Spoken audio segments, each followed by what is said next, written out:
You just stand and watch the love see you through.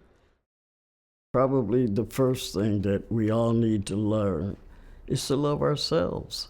I live here in America, which for me is a colonized country, and I'm the colonized person. And it's oftentimes that I recognize that those of us who are colonized often mimic those who colonize us. And we lose sight of who we are and accept who we're told we are. And that's very, very painful and very traumatic.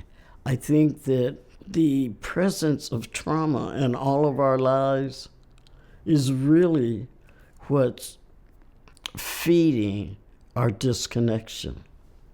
And oftentimes, the trauma we experience as children continued to come with us into adulthood. And while it was my friend as a child and got me through some really challenging times in my life, it doesn't support me now. And I really have the desire to not think that the trauma will go away, but to know I can expand a traumatic belief into a spiritual truth. Traumatic experience don't have to define our lives. Trauma is probably the one thing that everyone experiences in one form or another. Even for people who think I had a perfect childhood, I've never been traumatized. Oftentimes we don't even realize we're traumatized because the beliefs we form are in subconscious, not in conscious recall. We don't recall them, but it emerges in our behavior.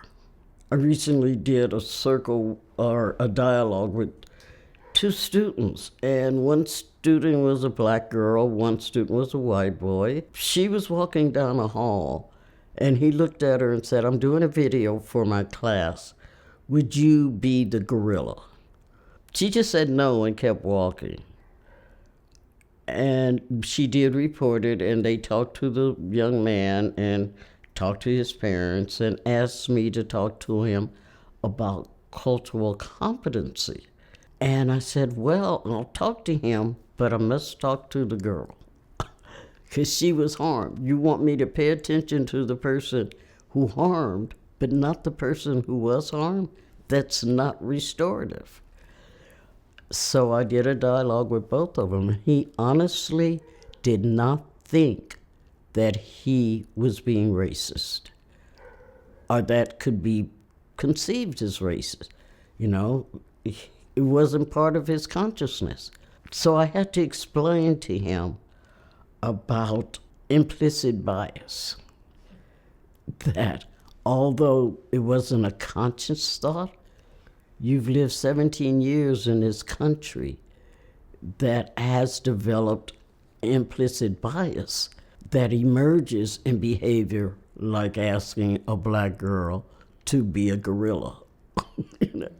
And I know it wasn't conscious. I know you didn't intend to hurt her. When I asked him to do the dialogue, he said, I want to do that because I want to apologize to her and tell her I'm sorry, but I don't know how to approach her. And, you know, I told her, you need to do a dialogue because you deserve an apology. There was a dialogue, he apologized. She said she believed him, she accepted his apology, and it kind of all went well. But how traumatic is that for that child to be asked to be a gorilla in a movie and no recourse? Because she didn't think anything was done. And I asked, well, did you tell her you talked to him and his parents? Well, no, that's confidential. We can't share that. I said, so she thinks she was hurt with impunity. And that's what people who are colonized often think. The trauma of that impacts the choices we make, the behavior we exhibit, and I think that there's a need to name injustice or unloving thoughts or things that harm. There's a need to name it. And often we don't. Often what I'm finding is that people say what they think other people want to hear and not what's true and not what's authentic. And I think that that's very trauma driven. You don't even have to know what the traumatic incident was to know that the response is coming from some place of pain because it's hurt people that hurt people. And all of these cliches make sense, but I don't think that people really pay attention to. That it hurt people that hurt people. Well, you just stand when there's nothing left to do.